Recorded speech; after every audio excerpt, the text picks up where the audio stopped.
국립환경과학원의 박혜경입니다. 먼저 동절기 북한강 남조류 발생의 원인 및 대응 방안에 대해서 간단하게 말씀드리겠습니다. 예, 먼저 발생 현황입니다.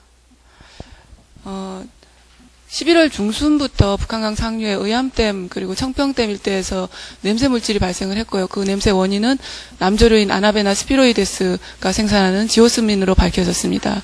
지오스민은 흙냄새를 내고 저희 환경부 지정 먹는물 수진 감시 항목으로 지정이 되어 있고요. 그 기준은 20ppt로 되어 있습니다. 그리고 11월 하순에는 이 위에서 발생한 이것이 하류 및 팔당댐까지 확산이 됐고, 이로 인해서 11월 중순부터 남양주시 양평군 일대에서 수돗물 냄새 민원이 발생했고, 11월 말부터는 현재까지 경기도 전역과 서울시까지 냄새 민원이 확대되고 있는 상황입니다. 이것은 한강물환경연구소에서 촬영한 사진인데요. 이 북한강변에 이렇게 이제 아나베나 스컴들이 위에서 떠 있는 사진이고, 그 원인 조류인 아나베나 스피로이데스의 그 현미경 사진이 되겠습니다. 그 발생 저희가 이제 냄새 문제가 제기되고 나서부터 매일매일 조사한 결과가 되겠습니다.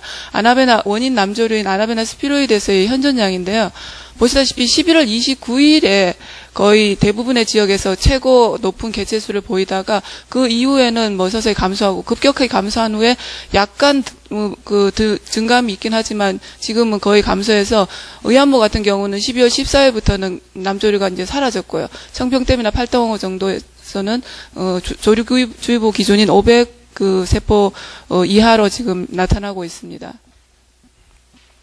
네, 지금 수온 변화가 보시면은 같은 시기인데요. 발생이 최대가 일어났던 이 시기에는 거의 이제 10도에서 약간 올라가는 이런 수온 분포를 보이다가 지금 날씨가 갑자기 추워지면서 급격하게 수온이 내려가서 지금은 한 5, 6도 정도의 수준을 보이고 있습니다. 이제 이런 것들이 남조류가 이제 저감하게 되는 하나의 원인으로 보고 있습니다. 냄새 물질인 지오스민의 변화입니다. 보시다시피 최상류인 의암호에서는 11월 30일 날 이게 의암호 까만색 의암인데요. 11월 30일 날 최고치를 보였고, 이것은 이제 거의 감소하다가 11월 15일 이후부터는 지금 불검출 상태에 있습니다. 최상류의 의암호에서. 그리고 청평호와 북한강 같은 경우는 11월 말에 청평호는 약 700ppt, 삼봉은 1600ppt 정도의 높은 그런 농도를 나타내고는 이후는 이제 서서히 감소하는 추세인데요. 현재까지도 약 100에서 한 200 정도의 수준을 유지를 하고 있습니다. 근데 가장 최근에 측정한 자료는 약 100 단위로 지금 감소를 하고 있는 추세입니다. 예, 이까지 발생 현황이고요. 그러면 왜 이런 남조류가 동절기 시기에 나오는가에 대해서 간단하게 말씀을 드려보겠습니다. 먼저 북한강 속에 이제 상류인 의암호, 청평호, 팔당호에서 그동안에 이 아나베나가 어떻게 출현했는가를 간단하게 보여드리겠습니다. 2005년 정도부터 이것은 이제 한강물환경연구소와 강원대학교에서 조사한 자료를 정리한 것인데요. 상류인 의암호 같은 경우는 거의 6월 말에서부터 이제 10월 말 정도, 좀 길어지면 11월 초까지 이렇게 발생을 하고 있습니다. 또 청평호도 거의 유사한 수준이고요. 북한강 하류인 팔당호 내의 삼봉 지점 같은 경우는 조금 더 이제 연장이 되는 그런 시기도 있었지만은 거의 비슷하게 6월 말부터 거의 10월 말까지가 이 아나베나가 이제 출현했던 건데, 금년만 유독스럽게 좀 늦게 시작이 돼서 지금까지 좀 늦게 나오는 이런 사례가 있습니다. 그래서 이 북한강에서 수계에서 아나베나가 아예 없었다 이런 건 아니고요.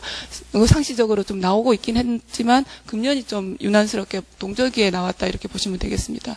이게 이제 이 개체수 자료인데 보시다시피 해에 따라서 거의 안 나오는 해도 있고 또 좀 많이 나오는 해도 있고 이렇게 좀 왔다 갔다 하고 있습니다. 청평호 마찬가지입니다.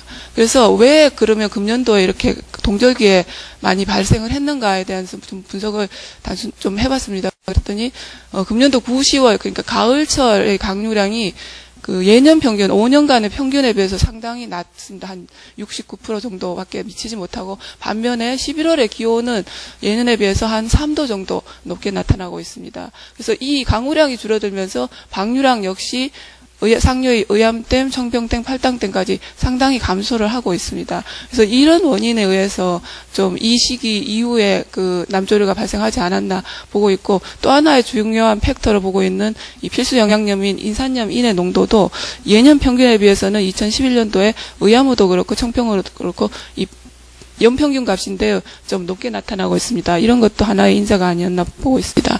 두 번째로는 남조류 냄새 물질인 지오스민의 생성 및 분해 기작입니다. 이것은 뭐 아주 교과서적인 내용인데요. 아나베나가 있으면 이 아나베나가 증식할 수 있는 세 가지 중요한 조건이 있습니다. 수온, 광량, 영양염류인데요.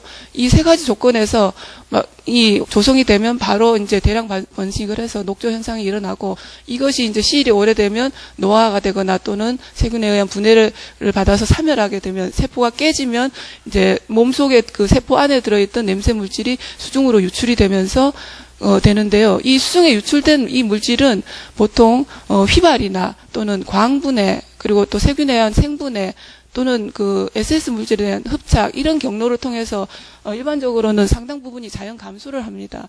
근데 감소를 하는 것으로 알려져 있습니다. 근데 금년에는 왜 이렇게 지오스민이 높은 농도로 계속 유지가 되고 있는가라는 것인데요. 첫 번째 원인으로는 세포 내 이 냄새 물질의 함량이 평시보다 좀 높은 것 같다라는 게 저희가 조사한 결과입니다.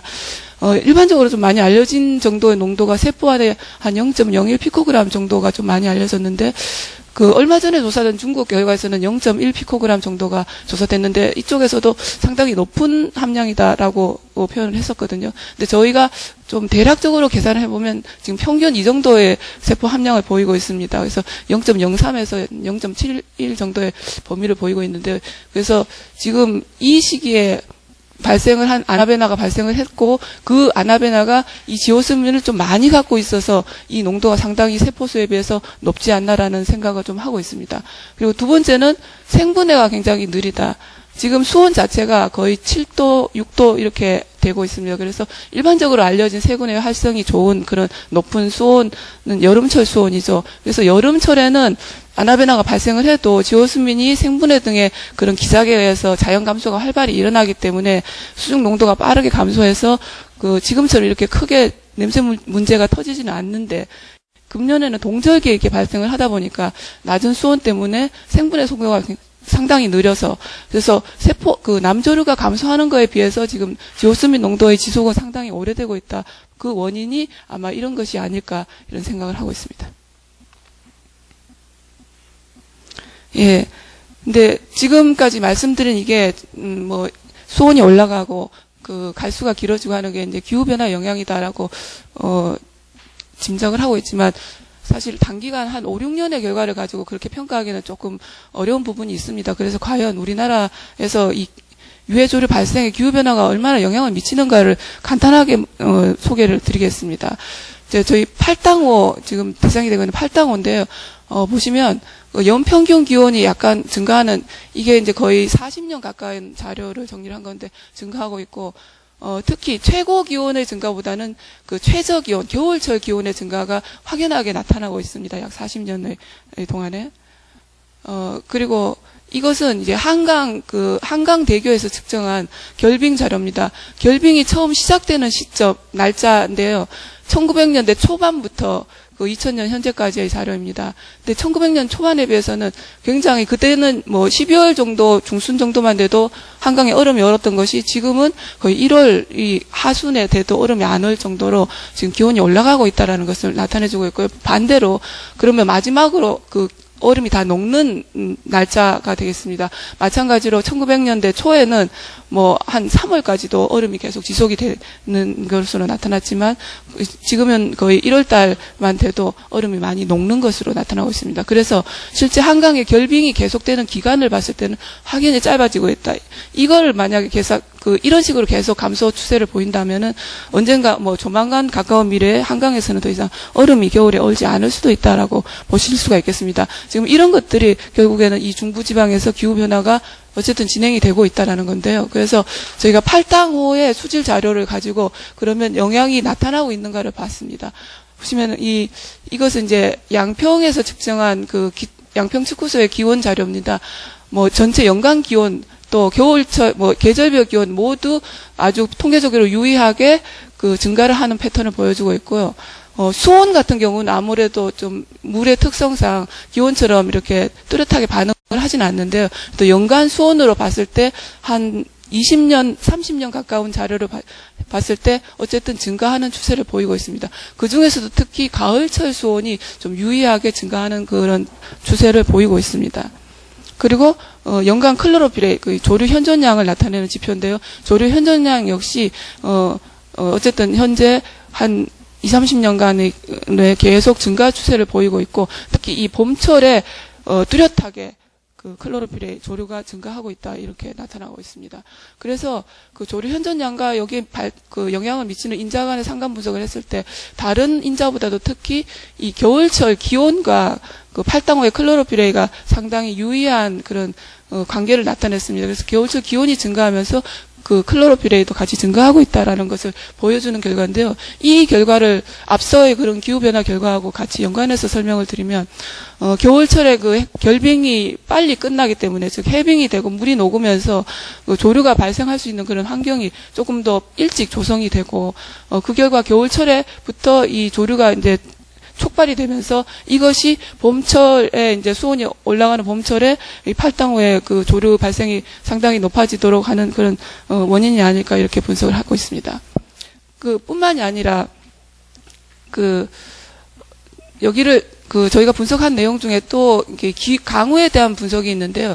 최대 1강우량 역시 지금 한 40년 정도의 그 기간 동안에 그 증가하고 있습니다. 최대 1강우량의 증가라는 것은 일시적으로 비가 내리는 양이 증가한다는, 즉 강우의 집중도가 훨씬 더 커지고 있다라는 것을 나타내는 것이고요. 이것은 5mm 이하의 강우 일수입니다. 그러니까 비가 거의 오지 않는 날에 그 연간 일수가 자꾸 증가하고 있다라는 것을 보여주고 있습니다. 즉 이 말은 강우가 일시에 집중적으로 많이 내리면서 또 갈수 기간은 연장이 되고 있다, 이런 의미를 나타내고 있습니다. 가장 남부지방에 있는 낙동강 하류에 마찬가지입니다. 낙동강 하류에서도 분석했을 때 역시 기온은 계속 증가를 하고 있고, 특히 겨울철의 기온이 증가를 하고 있습니다. 그래서 겨울철이 증가를 하고 있기 때문에 12월, 1월, 2월, 3월의 기온, 월별 기온 약 100년간에 보시면은 마찬가지로 이 겨울철 기온들이 계속 증가를 하고 있는데요. 반면에 클로로필의 농도의 변화입니다. 한 20년 정도의 한 10년 정도의 결과인데요. 보시면 유난스럽게 1월달 그리고 2월달이 증가를 하는 패턴을 보이고 있습니다. 이것을 저희가 기후변화와 연관지어서 해석을 하는데요. 이것을 월별 발생량이 그 낙동강 하류 같은 경우 1, 2, 3월에 가장 일단 클로로필레가 높은데요. 그것을 기후변화하고 연관을 시켜보면 지금 여기서 그 빛금으로 표시한 이 부분이 그 낙동강 하류 이 물금 지점에서 가장 그 우점하는 스테파노 디스커스라는 규조류가 가장 많이 최대량으로 출현했던 그 기온 분포입니다. 그게 이제 한 6.6도씨 정도의 분포인데요. 보시다시피 1900년대 초, 중, 그리고 이제 최근 이때의 월별 기온 분포를 보시면 점점 올라가고 있습니다. 그래서 12월은 원래 이 범위에 약간 들어와 있었고 1월과 2월이 점점 이 범위로 들어오고 있기 때문에 1월과 2월에 현재 클로로필의 증가라는 것은 바로 이렇게 기온이 올라가는 영향을 받고 있다라고 생각하시면 되겠습니다. 그래서 그 향후 100년간을 봤을 때도 예측을 했을 때 점점 더 이런 식으로 이 온도 범위대에 들어가고 있기 때문에 현재 낙동강 같은 경우도 기후변화 영향을 받아서 아마도 규조류의 발생 시기가 점점 당겨지지 않을까라고 생각을 하고 있습니다. 예, 여기까지가 이제 우리나라에서 조류가 기후변화 영향을 받고 있는 상태를 좀 말씀드리고요. 그러면 이 대응 방안을 어떻게 해야 되냐? 교과서적인 내용입니다. 아까 차관님 말씀하신 대로 호수 외에서 또는 발생하기 전에 이런 예방 조치로서 여러 가지 대책이 있지만 이 유역 관리가 있고, 그다음에 호수 내에서 또는 발생하고 난 이후에 치료 조치로서 현상 발현 억제 조치로서 여러 가지 이런 기술들이 있습니다. 그리고 나머지가 이 정수장에서의 대책, 이렇게 나눠볼 수가 있는데요. 그러면 지금 현재 우리의 상태는 기후변화로 상시적으로 조류가 발생할 가능성이 증가하고 있습니다. 그러면 어떻게 해야 되느냐. 녹조현상이 발생할 수 있는 조건은 아까 앞서 말씀드린 대로 수온, 광량, 영양염 이 세 가지가 가장 중요한 키팩터라고 봤을 때 이 두 가지는 사실은 사람들이 어떻게 조절할 수 있는 조건은 아니다. 특히 이제 기후변화에서 열연들이 자꾸 증가를 하고 있다. 그러면 우리가 조절할 수 있는 것은 바로 이것밖에 없는데요. 그래서 영양염, 이제 인과 질소, 의 관리가 필요하고, 이 영양염의 그 관리는 근본적으로는 점이나 비점 오염원의 관리, 즉 유역 관리가 가장 근본적인 관리다라고 보겠습니다. 근데 이제 문제는 이것이 단기간에 그 어떤 결과가 나올 수 없는 장기간의 대책이라는 부분에서 한계를 갖고 있고요. 두 번째로는 이런 조류 발생을 선제적으로 대응하기 위해서는 상시적인 조류 모니터링이 필요하다라고 판단을 하고 있습니다. 그래서 현재 상수원 호수를 대상으로 적용이 되고 있는 이 조류 경보제를 좀 확대 개선해야 되지 않을까라는 것이 있습니다. 그리고 마지막의 대응 방안으로서는 이제 이미 뭐 상시적으로 발생을 하기 때문에 원수에서 잡지를 못한다면 정수장에서라도 잘 관리를 해서 깨끗한 그 정수를 공급할 수 있도록 하는 것이 낫지 않을까. 그래서 뭐 고도정수 처리 시설을 조기에 설치하고 확대하고, 또는 뭐 취수의 수심을 변경시킨다든지, 뭐 그 처리 단계를 좀 바꾼다든지 하는 게 있겠습니다. 그래서 그 중에 두 번째 조류 경보제에 대해서 간단하게 말씀드리면, 이미 이제 뭐 2011년 현재 98년도부터 시작이 돼서 총 22개의 호수 및 정체 하천에서 경보제가 실시되고 있습니다. 근데 현재의 이 조류 경보제는 남조류가 생산하는 독소에 의한 건강 위해성 유발에 대해서 저희가 경보제를 실시를 하고 있습니다. 그렇기 때문에 현재 발생하는 냄새에 대해서는 감시가 되지 않고 있는데요. 뭐 넘어가겠습니다. 현재의 그 발령 기준이 이 남조류 세포수, 원인 물질 남조류 세포수와 그리고 전체 조류량을 나타내는 클로로피레이로 되어 있습니다. 그래서 근데 이거의 두 가지 조건이 다 만족해야 발령이 되기 때문에 이번 같은 경우도 클로로피레이 농도가 낮아서 남조류 세포수가 높고 또 냄새가 나도 조류 경보가 발령되지 않은 그런 일이 벌어지게 됐습니다. 그래서 다 넘어가겠습니다. 시간 관계상. 현행 조류 경보제의 문제점으로는 뭐 한 3가지 정도를 들어볼 수가 있겠습니다. 근데 발령 기준 간의 상관성이 부족합니다. 앞서 말씀드린 대로 남조류 세포수와 이 클로로피레이는 남조류 이외의 다른 조류들이 다 포함이 되기 때문에 이 남조류 세포수 클로로피레이 상관성 부족하고, 특히 현재의 조류 경보제의 그 감시 대상인 남조류 독소와도 이 상관성이 상당히 부족한 것으로 저희 연구 결과 나왔습니다. 그래서 이 부분은 어떻게 개선을 해야 될까라는 것이 필요하고요. 두 번째는 현재는 이 조류 관련 무리용 장애가 독소의 문제에 국한되지 않고 상당히 다변화됐다는 게 문제가 되고 있습니다. 그래서 현재는 독소만 감시를 하고 있는데 이번과 같은 그 조류기원성 냄새 물질 또는 육안으로 봤을 때 굉장히 불쾌할 수 있는, 특히 이제 4대강에서 만약에 조류가 발생하게 되면은 그 레크리에이션 활동을 하는데 불쾌감을 준다든지 또는 정수 장애를 일으킨다든지 이런 여러 가지 장애가 다변화되고 있기 때문에 이런 것들을 다 포괄할 수 있는 경보제가 필요하지 않을까라는 부분이 있습니다. 또 세 번째는 과연 그러면 이런 것을 다 포괄하게 된다면 어떻게 될까? 현재 일주 단위로 조사를 하고 있는데요. 일주 단위로 조사에서는 이번처럼 뭐 하루 이틀간에 굉장히 농도가 급증하고 이런 데서는 신속한 대응이 안 된다라는 한계가 있습니다. 하지만 물리적으로 일주 단위로 조사하는 것도 상당히 큰 업무 일 로드가 걸리기 때문에 또 뿐만 아니라 이런 조류 개수 굉장히 전문성을 필요로 합니다. 또 남조류 독소나 냄새 물질, 고도의 기기 분석이 필요로 하는 이런 물질들을 대상으로 만약에 감시를 한다면 이런 분석들을 어떻게 할 것인가라는 이런 어려움들이 있기 때문에 이런 3가지의 크게 문제점을 가지고 앞으로 조류 경보제를 개선해 나가야 되지 않을까 생각을 합니다. 예, 이상 발표를 마치도록 하겠습니다.